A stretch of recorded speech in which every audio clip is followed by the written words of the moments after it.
Baik, perkenalkan nama saya Deskan Putra Pratama, NIM 682022128. Di sini kami akan mempresentasikan hasil laporan perencanaan audit TI. Dan di sini kami mengambil topik dari perusahaan Bank Permata di Salatiga. Selanjutnya, yang pertama, tempat studi kasus yang kami pilih adalah di Bank Permata Salatiga. Bank Permata adalah salah satu bank yang ada di Indonesia yang menyediakan layanan keuangan bagi perorangan, bisnis, dan korporasi. Kemudian, bank ini berdiri pada tahun 2002 dari penggabungan 5 bank hasil rekapitalisasi dan telah berkembang menjadi lembaga keuangan yang berperan penting dalam dunia perbankan nasional. Kemudian selanjutnya, Bank Permata cabang Salatiga adalah salah satu cabang dari Bank Permata yang berlokasi di Salatiga, Jawa Tengah. Cabang ini juga melayani masyarakat dan pelaku usaha di Salatiga serta di wilayah sekitarnya. Kemudian menyediakan akses langsung ke berbagai layanan perbankan. Dengan adanya cabang di Salatiga, Bank Permata berupaya mendekatkan diri kepada nasabahnya di daerah tersebut, fokus di daerah di Salatiga atau sekitarnya. Kemudian memfasilitasi kebutuhan finansial mulai dari pembukaan rekening, penyediaan fasilitas kredit, hingga konsultasi terkait produk investasi. Kemudian yang selanjutnya ada visi misi, tujuan dan strategi perusahaan. Di sini untuk visi dari Bank Permata yaitu yang pertama, menjadi bank pilihan dengan terus membina kemitraan dan menciptakan nilai bermakna bagi stakeholder. Kemudian misi di sini ada 3 poin, yaitu berperan aktif sebagai mitra di bidang keuangan dan agen pembangunan yang efisien bagi nasabah dan masyarakat. Yang kedua, memberikan layanan keuangan menyeluruh secara sederhana, cepat, andal, dan inovatif. Kemudian yang terakhir, berkomitmen untuk memberikan pengalaman unggul bagi pemangku kepentingan dan membangun nilai positif bagi pemegang saham. Kemudian di sini strategi perusahaan yang pertama ada diversifikasi produk dan layanan. Kemudian yang kedua, peningkatan layanan pelanggan. Kemudian yang ketiga ada kemitraan strategis. Yang keempat, manajemen risiko dan yang efektif. Dan selanjutnya pendidikan dan pengembangan karyawan. Selanjutnya yang terakhir, keberlanjutan dan tanggung jawab sosial. Oke, lalu lanjut untuk struktur organisasi dan job desk-nya. Yang pertama, Dewan Komisaris bertanggung jawab atas pengawasan manajemen eksekutif, menetapkan kebijakan umum perusahaan, lalu mengambil keputusan strategis penting seperti menunjukkan CEO. Yang kedua, ada Dewan Pengawas Syariah, di mana memastikan bahwa semua operasi perusahaan sesuai dengan prinsip-prinsip syariah atau hukum Islam. Lalu memberikan nasihat tentang kepatuhan terhadap prinsip-prinsip syariah dalam bisnis perusahaan. Lalu ada Komite Audit, di mana memantau dan menilai keuangan perusahaan serta sistem kontrol internal. Lalu memberikan rekomendasi kepada Dewan Direksi tentang masalah audit dan risiko. Lalu ada Komite Pemantau Risiko, di mana mengidentifikasi, evaluasi, dan mengelola risiko perusahaan dan memberikan rekomendasi untuk mengurangi risiko, serta menjaga keseimbangan risiko dan pengembangan bisnis. Lalu ada Komite Remunerasi dan Nominasi, di mana menilai dan menetapkan kompensasi dan insentif bagi anggota Dewan Direksi dan Eksekutif Utama.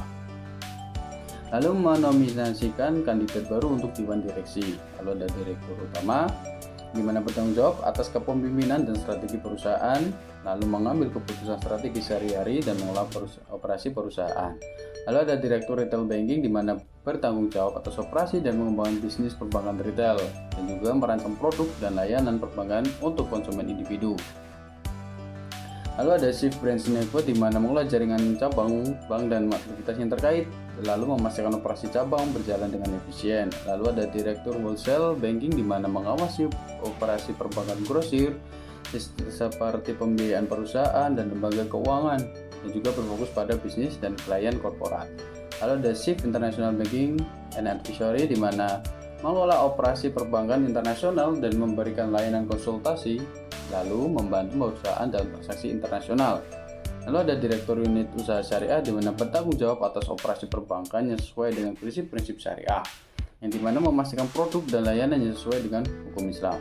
Lalu ada Direktur Teknologi dan Operasi, yaitu di mana mengawasi Departemen Teknologi dan Operasi perusahaan, lalu menjaga infrastruktur teknologi dan operasi yang efisien. Lalu ada Direktur Keuangan, di mana bertanggung jawab atas manajemen keuangan perusahaan, termasuk perencanaan keuangan, laporan keuangan, dan pengelolaan modal. Lalu ada Direktur Hukum dan Kepatuhan, di mana memastikan perusahaan mematuhi semua peraturan dan hukum yang berlaku, dan juga menangani masalah hukum dan kepatuhan. Lalu ada Direktur Risiko, di mana bertanggung jawab atas manajemen risiko perusahaan, lalu mengidentifikasi dan mengelola risiko keuangan, operasional, dan lainnya. Lalu yang terakhir ada Direktur Sumber Daya Manusia, di mana mengelola semua aspek manajemen sumber daya manusia, termasuk perekrutan, pelatihan, kompensasi, dan pengembangan karyawan. Selanjutnya kami akan membahas mengenai TI atau SI yang digunakan oleh Bank Permata ini. Dan TI atau SI yang digunakan oleh Bank Permata ini diantaranya adalah Core Banking System atau sistem perbankan inti. Sistem perbankan inti ini merupakan perangkat lunak yang mengelola operasi inti Bank Permata. Sistem ini juga merupakan jantung dari operasi Bank Permata. Selanjutnya ada sistem keamanan informasi, termasuk firewall, antivirus, sistem deteksi intrusi atau IDS, dan sistem keamanan akses. Selanjutnya ada lagi untuk sistem manajemen, itu ada banyak. Yang diantaranya adalah sistem manajemen risiko, keuangan, aset, hubungan pelanggan atau CRM, transaksi, keamanan transaksi, jaringan dan infrastruktur TI, pinjaman, investasi, dan juga sistem manajemen aset dan kepatuhan. Lalu untuk TI atau SI yang akan dilakukan audit adalah sistem manajemen transaksi. Kami memilih untuk mengaudit sistem manajemen transaksi ini karena manajemen transaksi merupakan salah satu dari proses utama operasi bisnis Bank Permata Salatiga yang melibatkan berbagai risiko. Sistem ini memiliki fitur-fitur seperti pengelolaan transaksi keuangan meliputi transfer dana, pembayaran tagihan, pembayaran kartu kredit, top up, dan lain-lain. Sistem ini akan digunakan oleh tim marketing untuk melihat dan mengecek transaksi yang dilakukan oleh nasabah ketika nasabah ingin melakukan kredit, serta digunakan oleh nasabah untuk melihat transaksi. Sistem ini akan di-maintenance oleh tim IT yang berada di pusat Bank Permata. Untuk penjelasan enterprise goals-nya, di sini kami menggunakan visi dan misinya sebagai referensi untuk mencari enterprise goals-nya. Dan berdasarkan visi misi tersebut, kami mendapatkan enterprise goal yang berupa EG05, EG04, EG08, dan EG07.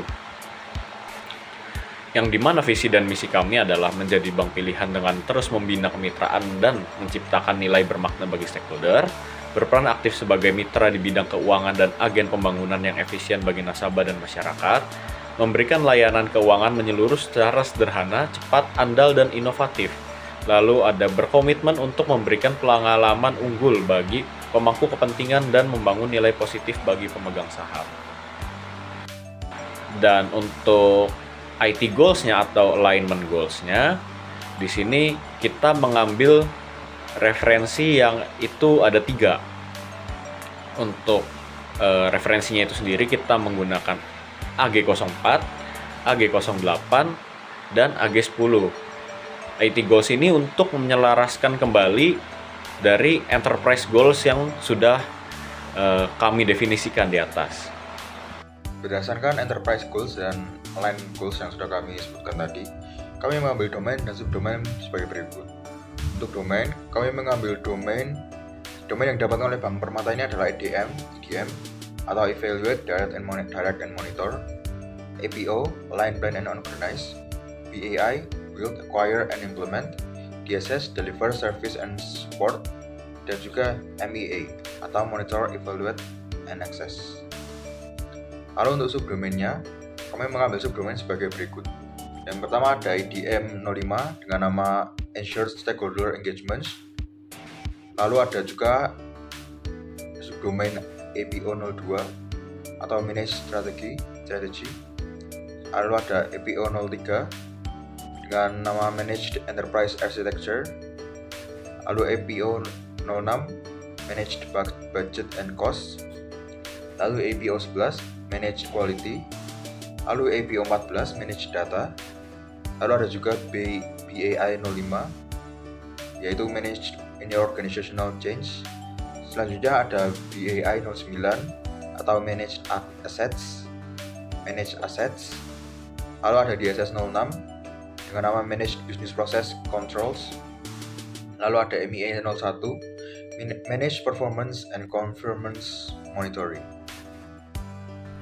Oke, untuk desain faktornya di sini ada yang pertama dari desain faktor pertama ada enterprise strategi di mana growth acquisition ada di poin 3, innovation or differentiation ada di poin 4, cost leadership ada poin 5, lalu decline service or stability ada di poin 4. Lalu untuk desain faktor kedua di mana enterprise goals, di mana di sini ada paling tinggi ada EG04, EG05, EG07 dan juga EG08. Untuk yang paling kecil di sini ada EG09 di optimization of business process cost. Lalu untuk risk profile-nya di sini yang paling tinggi ada di software failure, untuk paling rendahnya ada di IT cost and oversight. Lalu untuk desain faktor keempat di mana IT related issue, di mana di sini paling tinggi ada di IT enabled change or project frequently failing to meet business needs and delivered late or over budget. Di sini saya akan menjelaskan tentang RACI chart kami. Ya, di sini di bagian sebelah kiri yang menurun ke bawah itu merupakan subdomain yang kami gunakan. Dan untuk di atas yang mendatar itu adalah stakeholder yang berperan di dalam subdomain tersebut. Untuk penjelasannya, saya akan menjelaskan dari perwakilan setiap karakternya. Untuk huruf R itu sendiri adalah responsible atau yang bertanggung jawab. A itu accountable, yang bertanggung jawab juga, tapi kalau menurut pandangan saya itu dia seperti orang yang bertanggung jawab tapi tidak mengeksekusinya secara langsung, jadi seperti penanggung jawab. Untuk C itu consulted. Nah, untuk consulted ini sendiri adalah orang yang dikonsultasikan. Dan untuk huruf I itu merupakan inform, yang artinya diinformasikan. Jadi untuk setiap stakeholdernya yang memiliki huruf R itu berarti dia yang bertanggung jawab dan mengeksekusi, bertanggung jawab untuk mengeksekusi. Yang diwakilkan dengan huruf A itu dia yang sebagai penanggung jawabnya.